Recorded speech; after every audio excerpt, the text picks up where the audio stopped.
Hey, I'm Alex Radical from Board Game Co, and this is News and Week in Review, where we're going to dive into a variety of news pieces, the games I play, the Board Game Geek trending hotness, and of course the videos of the week and more. We'll have links and timestamps to everything down below, but let's go ahead and start off as usual with the little news pieces of the week.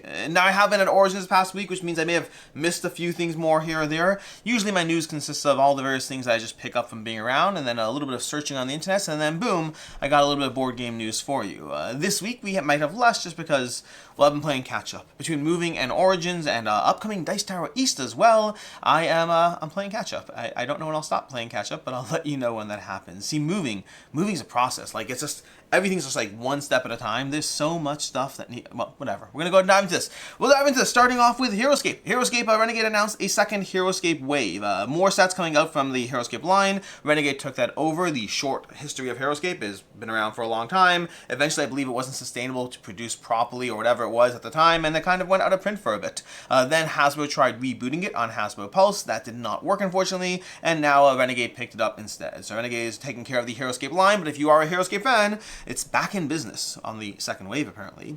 We also have over here, we have Bullet Surge. This is a digital version of Bullet. This is actually from like 2 or 3 weeks ago, but I missed it. And Bullet Surge over here, they have a digital version of Bullet. If you've played Bullet, you'll know that it probably adapts well to a digital implementation. This is one that I personally plan on picking up at some point because I really enjoyed Bullet, but unfortunately it did fall into the realm of there's always so many games and I have to make hard choices. Bullet Surge seems like an excellent opportunity to play the game that I really enjoyed, and doing so in a way that's just easier to table. I think this game works really well in a digital version of it, which is sad because like so often, like, you know, I'm so excited to see a digital game adapted to the tabletop, and I very often am, but I think every game has a time and place. There's games I like playing with my friends, there's games I like playing solo, there's games I like playing online on Board Game Arena, and then there's also digital games. Everything has its own medium, and Bullet Surge is one I'm happy to play online if possible. Moving on over there, we have this is also again older news, but I only saw something about it this week. We have Tristan Rossum, James Emerson, and Adam Hochman launching a new studio, Wayfarer Games. This started with a Wayfarer Tale, which was a print and play that they put out, but they started their own studio, in case you were interested. This says from April, but what I thought was interesting or surprising is I saw something on Facebook this past week about it, so I'm not entirely sure what the new part of it was, but something new was happening this week with Wayfarer Games. Maybe they just finally officially had a website up or something, I'm not entirely sure what, but Wayfarer Games, I missed that a while ago. We have Shimmering Skies, the newest set from Lorcana, which I may have covered this recently, I may have covered this already, but Shimmering Skies from Lorcana over here, they have a few new characters. They have Wreck-It Ralph showing up, we have Vanellope von Schweetz. I did this. I think I had this reaction on camera, didn't I? I think I covered the fact Shimmering Skies was coming out, then I saw Vanellope von Schweetz, and then I was like, I want it all, so Shimmering Skies is out again. But it's now been a year. Honestly, we're coming up on Gen Con 2024, which I'll be there, by the way. Hope to see you there. In general, usual warning, most conventions, if you see me at Dice Tower East or wherever, by all means stop me and say hi. Gen Con, you can stop me and say hi, but if I am in a rush, I apologize. Gen Con is very much a meetings kind of convention for me, and I'm usually rushing from one meeting to the next. So that's the one convention where, like, I really apologize if I always seem like I'm in a rush. The rest of them, I'm sometimes in a rush, but usually not as much, especially Dice Tower East. Dice Tower East is all playing games, so that should be fun. But anyways, it's been coming up in a year since the Gen Con 2023 release of Lorcana, and it seems to be going strong so far. I don't know if Ravensburg has put out their sales numbers on the sets. I don't know if we've seen official data on how it's gone. I'm sure it had a stronger start than it carried on. Most things do, but both Lorcana as well as Star Wars Unlimited both seem to be doing very well. Anyways, moving on over here, we have an update on the Meeple story. A small update over here, which I should have been my last news piece, but either way, over here. This is an article from Board Game Wire. We talked about this last week. The word Meeple is being trademarked in the US as a reaction to Hansem Gluck issuing a cease and desist. But specifically, this was done by Corey Thompson and Marion McBride. The two of them together went ahead and trademarked the word Meeple. And last week I was a little wishy-washy about what exactly the terms are, but I found out the terms because I had a chance to run into Corey at Origins, and the terms are credit and candy. If you are a publisher who wants to use the word Meeple in the US, you are allowed to do so for credit and candy towards Corey Thompson and Marion McBride. That's the official term. So they effectively, this is the part that's interesting, they are effectively enforcing their trademark through credit and candy. They want credit for the term and they want candy for you to use it, so they're enforcing their trademark, but they're doing so at such a low rate that it makes anyone able to use it. So they're kind of loosely protecting the trademark, because if they didn't enforce it, they would lose it. If they do enforce it, it's mean, unless you ask for credit and candy, which is hilarious. Now, I'm not a lawyer. I don't know how well this will work or how long term. I don't know if it's something that I don't know enough in this one, but it's hilarious regardless. And again, it's still just not a great look for Hansem Gluck. Like, I I think the whole thing, like they issued a whole nice, like, you know, hey, we're sorry for the way we approached it, but they didn't undo what they did. So Hans and Gluck ultimately ends up coming across as the big bad boys kicking the door down and scaring away all the little kids in the yard, which is never a good look in a space as tight as board games are, where it's usually pretty friendly. We're usually pretty arms in arms. Let's all support each other. Let's all lift each other up. So again, Hans and Gluck, I don't know if you're watching this video or not, but it's not the best look regardless of your intent. And I'm usually sympathetic. I'm always sympathetic to the fact that there are usually complicated decisions. There's usually more to it. Like, what if they don't enforce it? What are the ramifications? There's a lot of things behind the scenes. And so I'm open to all those things being more things, but effectively, it's no matter what happens, it's just not a good look, especially because of how inconsistent the enforcement of Meeple has been in any way, shape, or form. It kind of looks like the big guys picked on the little guy because, hey, they're not going to go to court. They're not going to fight back. They're just going to cave. Versus like AEG doing, like, I don't know, we have Meeples and Monsters. There's a game Meeple Inc. Anyone else who's like, I don't know, it's not a good look. That's what I can say. From the side stands over here, it's called the bandstands. From the bandstands over here, is that what it's called? It's just not a great look. And then lastly, we have Trivial Pursuit coming out. Trivial Pursuit's coming out with a Parks and Rec version from the op, which I always find these things fascinating because, as a general reminder of how small our hobby is, I don't know the op sales numbers, but I have to imagine they will sell more copies of Trivial Pursuit Parks and Rec Edition than almost any of their modern game designs. I have to imagine that. It's so fascinating, the larger ecosystem out there and then the smaller ecosystem we all live in. Like they have that, what is the game? The art, oh my gosh, it's somewhere on my shelves here. Or it's in a back room. All the games are nowhere near. I've mostly, just so you know, like studio stuff and moving stuff, like I put up shelves and games behind me over here, but this, like, my goal is to have a functional visual set for you, but I still have like 3 more Calyxes I need to put up over there, and until I put up all the Calyxes, I can't properly move things around, and honestly, I don't want to put more games on these shelves here because I actually need to move it over like 2 inches to put another shelf in between. Whatever. Anyways, point is, they have the game Art Heist or Art something, whatever it is, and I can't imagine it's going to sell anywhere near as Trivial Pursuit Parks and Rec Edition. And with that, we're going to go ahead and dive into the Board Game Geek Hotness review. As usual, this is a quick review over the Board Game Geek Hotness, talking about the things that are making their way up the tracks, and possibly, in some cases, why those are.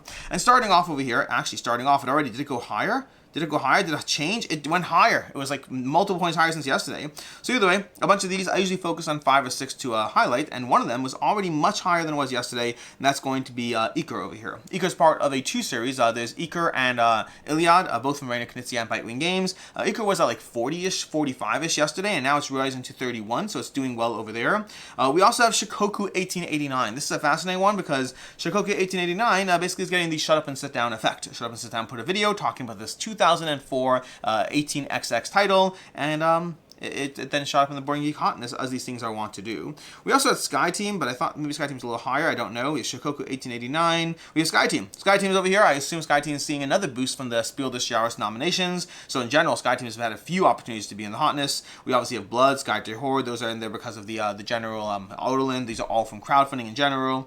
We have, there's a few more I want to talk about over here. There's Iliad. Now, Iliad's coming in at number 5, which is actually a drop. I believe it was at number 3 yesterday, which, or whenever I put these together. And again, I just found that fascinating. Like, Iliad and Iker are both from the same campaign, one so much higher than the other. And I don't know about you, but I'm very interested in Iliad, versus I don't really have any interest in Iker. And that's literally just from the covers. For me, it's literally just the covers alone that have me interested in one and not the other. So I'm curious how much that translates to other people. How much of that general interest is true for others. The Iliad has a very the Micho style artwork to it. Different artists, not the Micho, but it has a little bit of that look to it. Looks very, very intense, pulls me in, and Iker looks a little bit like a mess. Both games might be great. I may like one or the other, but for me, it's this. I was much more visually attracted to one, and I thought it was interesting that one was significantly higher in the hotness. Then we have Cities from the Wayfarer Games. I believe this is starting to release. Definitely interested in playing that. I generally like the Wayfarer Games. Sand was an exception for me, but I generally like their games a lot. And then lastly, in the number 1 spot, we have Night Shift. Night Shift, a game, play as a stripper, charming, worthwhile customers while emptying their wallets. This is a controversial title in general, although part of the controversy is, should it be controversial? That's part of the controversy in general. I may do a full video talking about Night Shift. Not the actual game or the campaign, but just talking about the nature of where we're sensitive to things in the board game space, why not. Like, I don't know. I may do a video on this because I think it's an interesting topic to dive into, but Night Shift is getting a lot of attention because it's doing like $350,000 or something like that on Kickstarter, and it's a game that practically speaking, most content creators aren't covering it. Like, I briefly mentioned it as an upcoming title, and even just that brief mention, unfortunately, already got me a bunch of people who are upset that I even mentioned it as an upcoming title. And there's a large sensitivity around the game. There's a degree of controversy, a lot of sensitivity, but either way, we'll be talking about it more shortly. Also, I may have to go. I'll be right back. I think I have a package. I was right. I did have a package. It is Kemet, and if you're like, don't you have Kemet already? I do have Kemet already, but I didn't have Kemet Rise of the Gods, which is launching soon, very, very soon. So I now have Kemet that I can add to the list of games I'll be playing this week, because, well, basically, short version, as I was expecting a package, I knew it had to be signed for, and I'm trying to film videos, that makes it very hard. So I heard a truck outside, and I was like, I wonder if it's UPS. Spoiler alert, it was UPS. Anyways, that's basically going to be the hotness wrap-up, which we probably already did over here, so we're going to go ahead and close this off, and we're going to continue with the games I played. As far as the games I played, so, as usual, this is a small smattering of some of the games I played this week, usually ones that I won't be covering for review anyway, or that I haven't talked about that much in the past. And to that end, I'm going to talk about a few games that I saw at Origins, as well as some games that we played locally over here. We got Gnome Hollow. I got to dive into Gnome Hollow again. There's actually, I believe, a gameplay going up today, I want to say. There might be a gameplay going up today. If not today, then next week. We have a gameplay going up in Gnome Hollow. Got a chance to sit down and play that with the advanced mode of the game. Overall, enjoyed Gnome Hollow. I continue to enjoy Gnome Hollow. It's put up by the Op, speaking of the Op, and it's a light game of trying to connect various little circles over here. Once you make circles, you're gathering various mushrooms. You're trying to sell them in the market. You're just trying to take some fairly straightforward actions in the game. It's definitely on the lighter side, but it's a very accessible, fun, charming game. So I had a chance to enjoy that one as well. I might do a review at some point. For right now, we're doing preview and gameplay, sponsored content, and I usually try to separate those sponsored and unsponsored content when I can. From there, we also had Ultimatch. I had a chance to check out Ultimatch as well as Zoomies, both from Fireside Games. Both of them looked very charming. Ultimatch was a game of basically creating little matching sets, sort of. You're trying to combine things upwards. So you're trying to combine numbers on top of the right numbers or colors alternatively, and you're trying to slowly clear a tile. It's a little solitaire or co-op-like style game. Very much enjoyed. I thought it was very accessible. I don't know if it's a keeper game for me forever, but it's one that I definitely enjoyed getting the demo walkthrough of that. And then also there was, and then Zoomies. Zoomies is a kind of a King Domino style game where you're matching different tiles, you're matching different dogs on these little tiles, and then have certain abilities as well as far as how you're going to try to score different things. Look like an interesting set collection. It's not really set collection, but like trying to optimize your scoring in the game. I thought it was a fun game. Wasn't so pulled in by the art. It was a little cartoony in a weird way for me, but the actual gameplay looked intriguing. And then we have Nunatak. Nunatak's going to be coming to you from Cosmos Games, and I very much enjoyed that one. Granted, again, only one play. There'll be a review coverage at some point, but probably not for a while, which is why I'm mentioning it now. But in general, I thought Nunatak was a very accessible game that was variable enough for me to want to play it again and again, or at least multiple times, whatever that number is, 5 or 10 or 15, I don't know yet. But it definitely looked like it had lots of strategies, but also being very light and accessible. So overall, I was very impressed by it. Also has a nice table presence. It rises up as you play. So beautiful table presence. Very excited about that one. And with that, let's go ahead and dive into the videos of the week. Starting off with this past Saturday, which is the Fox in the Forest versus Jekyll versus Hyde, which I actually made a mistake in the video, unfortunately. I need to go ahead and pin an update on that one. I was just talking about the two games, just comparing those two, giving little scores and reviews around them. I like both of them, but I definitely prefer Jekyll vs. Hyde. Fox in the Forest was okay for me, although I did get a few people pointing out in the comments that I mentioned it was, I can't remember the gaming terms for it, but it's a trick-taking game, and I said it's an open trick-taking. You don't have to follow, and you do have to follow in the Fox in the Forest. I missed that, unfortunately. I don't know why. I usually default to having to follow. I'm not sure what I messed up there, but either way, I have to, like, but either way, I got something wrong over there. I have to put a correction on that. But still, Jekyll vs. Hyde was a great game. Fox in the Forest is a fine game. For me, late on Saturday, there was So Clover. I reviewed So Clover. I love So Clover. Give it a 4.5 out of 5. And honestly, it's the kind of game I wouldn't be surprised if it makes its way to a 5. It is one of those games that I'm always happy to play. For me, like a 5 is that. I am always happy to play. I'm so excited, but it's a great game. My 5s are games that I'm always down for. There's no hesitation. Once I move to the hesitation, it drops to a 4.5. 5s, there isn't hesitation around them. Although, even that is situational. Like, Wild Descent is a campaign game, so I need to be ready for a campaign game to dive into 10 more games. So I guess there's some asterisks on that, but the general idea holds true. Anyways, that was So Clover, so I gave it a 4.5 out of 5, and may get a 5 out of 5 eventually, but for right now, still a 4.5. On Sunday, Sunday I did a prototype look back video. This is basically just looking back at a bunch of prototypes that I have already arrived and I've played them since then, and then covering my overall thoughts on those games, how they held up, have they done well or not, do I still like them, just going over some brief thoughts. That's something I think I might be doing more often, because especially I don't like doing a re-review of a game I already reviewed unless there's something new, some reason for that. I've done it once or twice, but I don't love it. So usually if I'm covering expansion content or new stuff or things have changed, it's one thing, but this gives me an opportunity to reflect upon prototypes without doing a dedicated review on each new prototype. Monday we had a coffee chat about life goals and happiness and the meaning of seeking different things and what drives you and all that stuff. And it's a video from the vault. Basically, again, I talked about this last week, but I have been getting a few videos from the vault as I deal with moving and trips and trying to stay ahead of things. So I've been reaching deep into the vault to pull out some old videos. This one was an old video. I still have a few more of these kind of lying around. I have a video that I filmed.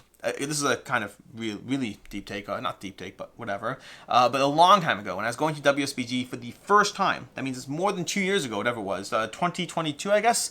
I would say September 2022, so not yet 2 years ago, almost 2 years ago, but I filmed it probably around 2 years ago. I was prepping for the fact that between holidays and between WSBG, I was going to basically be not able to film for like 12 days straight, and that was the longest time like ever I wasn't able to film. And so I had a lot of videos filmed to go, including one that was meant to go live after WSBG, and it just never did. It was just a generic like, hey, I'm busy and things. I'm always busy, but it was a generic video that went up there, and at some point in the future it'll go live. I think there's something fun sometimes about having a video that's like 2 years old just show up on your feed. So that'll go up at some point. Anyways, I am currently getting semi-caught up, but like I said already, Dice Tower East is going to throw another wrench in the plans, and then Gen Con, so I think post-Gen Con is when things finally calm down. I think. We'll find out. We'll see. But anyways, that was Monday. Monday wasn't even too back, not to back. I just didn't have time. There were too many things happening. I came back and I dropped a few balls this week, which I usually don't do, but can happen. Basically, I was supposed to ideally have Odalin coverage day one of the campaign. I was supposed to have coverage for Blood day one of the campaign, and then I was supposed to have a 2-back and not to back on Monday. None of those three things happened. It was way too much I was trying to deal with way too much, and I dropped a few balls, and I usually don't actually drop balls. I'm always busy. I'm always pushing myself, but I usually get things done in time. Odalin's a little different. That one's they issued a new rulebook right before the campaign, right before Origins, and so that's a little bit on them, but the other two are definitely on me. But I made up for it by doing a 2-back not to back on Wednesday. Blood went up this week, just 2 days late, and Odalin will be going up next week. That one got pushed off the most because, again, like I said already, that was a little bit delayed on their end as well. Anyways, diving into Sunday. That was Monday. That was Monday. So Monday we had a look into the vault. On Tuesday we had a review for Yield, as well as a review for Effortless. Two campaigns that went up, and I'm kind of bundling them for a reason. But Yield went up. It's from BFF Games. It is a area control game, fast playing, simultaneous play kind of situation. I think it's a fine game, but definitely a little lighter than the what I'm looking for, and not pulling me in enough to be, because light is always interesting. Like there are some like So Clover, a light game, but it's a 4.5 out of 5 for me. So I think when you have a lighter game, it's more about what type of experiences it's trying to be and does it work in the vein of what it's trying to be. And for me, Yield, So Clover does, but Yield was a 3 out of 5. It's a fine game. I enjoyed it, but I'm not losing sleep by not playing it. And then we had Effortless, which was another kind of game in that category. And I always feel bad. These are both small publishers, but they're both games that just didn't capture me enough, unfortunately. And they're both 3 out of 5s. They're both fine experiences. I think Effortless had a bit more variety to it. Yield was probably a bit better of a game, but the combination of both ultimately is 3 out of 5 for both of those. Lastly, on Tuesday, we had a DC United unboxing. This is a chaotic unboxing with my son as we went through DC United. Many people were charmed by the video, and there were definitely a few who very understandably thought it wasn't for them, which I totally get, by the way. I would say, I think there were 2 people, if I recall correctly, who were not thrilled with the chaoticness of the video. Both of them were very polite. You may be watching this right now. You're doing totally fine. You're doing totally fine. Meaning, I appreciate polite feedback. I generally do. Like just upset or aggressive people, I couldn't care less. That doesn't do anything for me. But if you're polite, your feedback is meaningful. If you are willing to deliver what you like or don't like, that is helpful for me as a creator to know. What it does come down to with videos like that, with any videos with my kids, frankly, is I do find that there's enough of the audience who does appreciate them that even though they tend to be a little lower performing, videos with my kids tend to perform a little lower than videos otherwise. But there's still a section of the audience, of you, who enjoy those videos and find it charming or fun or like have your own kids and like seeing that kind of thing on camera. etc., there's still enough of you there that appreciate it that I will latch onto the ability to have quality time with my kids and enjoy that time doing something that is a meaningful moment together, and some of you appreciate it. And I also respect that some of you will not, and that's totally get that. And in some cases that might be frustrating. One of the commenters was like, well, this is like a game that most people don't have access to, so that's frustrating that the only content I have access to is something that's not for me. And I get that. I do. I think that's a reasonable thing to be frustrated by, but it's still not going to change my decision as long as there are people who enjoy the content. I will always prioritize getting those moments in because, frankly, I travel a lot. Those moments are very important to me. Anyways, that is Tuesday. Wednesday we're going to have a 2-back, not to back. A little late, but we did cover 2-back, not to back. It's a little shorter than most of our 2-back, not to backs. I didn't have all the games because, frankly, they're going to be a bunch next week to cover, so we'll go over that. And then I think 2 weeks from now I'll be at Dice Diaries, so again, 2 weeks from now we'll probably have like a late plays video going up instead. We'll see. We'll take a look. On Thursday we had a review for Brink. It's my second 5 out of 5 this year, and I wonder if there's more. I don't know if there's more coming that I know of. There's one that has an asterisk, maybe. We'll see. But either way, so far I've had one 5 out of 5. I had Things and Rings, which I gave a 5 out of 5, and then I had Brink from Ivy Games, which I gave it a 5 out of 5. Ivy Games in general puts out a lot of great games, but their games have been a mix for me. We've had Mythic Mischief, which I love. We have, and that's my other 5 out of 5. We have Moonrakers, which I really like, but find it hard to table. We have Veiled Fate, which I generally like, but I don't need to own that one. And they have Fractured Sky, which I like as well, but I have another game in my collection, City of Spies, that I think does it better. But Brink delivered. Brink to me feels like they took all the things from Fractured Sky, but made a better game, or at least a game more suited for me. I love Brink, very satisfied with it, gave it a 5 out of 5. It's my second 5 out of 5 this year. Later on Thursday, we had a Gnome Hollow preview. This is sponsored content going over Gnome Hollow, the board game from the op, in case you want to check that one out. And like I said already, we'll have gameplay content for you as well. And lastly, on Thursday, we had a Blood review. This is a review of Blood. There'll be a gameplay going up. When is the gameplay going up? Maybe. Oh, no, the Blood. Okay, I think the gameplay goes up Thursday. Okay, so the gameplay for Blood went up Thursday. The review for Blood's going up today, I think. Either way, there's a gameplay for Blood. This is sponsored content. Just going through a session of Blood if you want to get a sense of how it plays from Ludus Magnus Studios, campaign over on GameFound. On Friday we had an Origins. No, actually, I don't know. Nope. Friday, I don't know what goes up. There's a bunch of videos that are possible. I don't know what goes up. What's likely going up Friday, or likely did go up Friday, is a Where Are They Now for the month of June, as well as a deluxe video for the month of June. That's likely went up Friday. But if something else went up Friday, it means plans changed. I'm trying to fit too many. Basically, I have those 2 videos. I have a video of what got added to my collection in June, which June is running out, so I don't have a lot of time for that one. I have an Origins recap and haul. I have an IV vlog for haul. So I have a bunch of videos that are kind of just sitting there waiting to go up at certain points, and I will see how those all go. But those, I think, Where Are They Now and Deluxeification are the ones that are going up on Friday, or went up on Friday.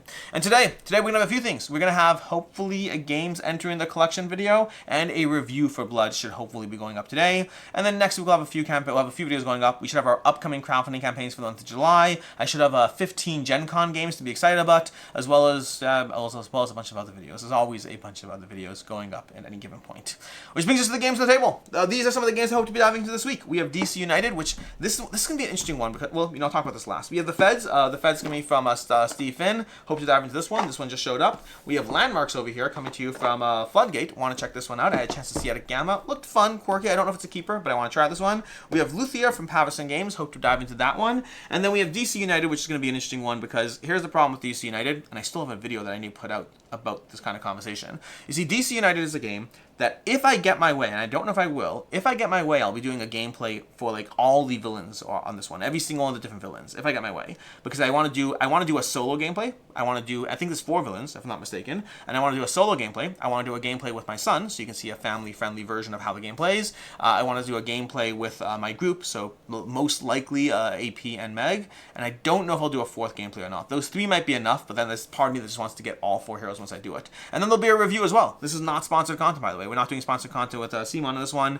I assume they'll be using a sponsored content in the future, but not in this one. The tricky part is, and this is the part that I know will happen, if I do like 4 gameplays plus a review on this one, especially with it being a GameFound campaign, I will have people who are like, you're promoting a GameFound campaign because it's a GameFound campaign, or because you love Simon and all that. And I just like the Marvel United series. And so I have to again, I have a full video coming up on this subject, but the tricky part is I have to wrestle sometimes with what I actually want to do as a, hey, I'm me and I want to do something, versus the reality is sometimes the things I want to do can still have a bad look. Because if I do four videos on a single game, when I don't usually do that, it is a bad look, especially for those who suspect bias anyway. So that's something I just have to balance and figure out how I want to handle that. I might make some Patreon exclusive. I'm not sure. I'm not sure yet how I want to handle that. It's a balance. I'll figure it out. But anyways, that is basically it, which means that's it. Oh, and then Kemet. I plan on playing Kemet too, because Kemet just showed up and the campaign's way too soon, so I need to film that. Anyways, until next time, I'm Alex Radcliffe from Board Game Co. Hope you appreciate this video, and as always, I hope you have a good one.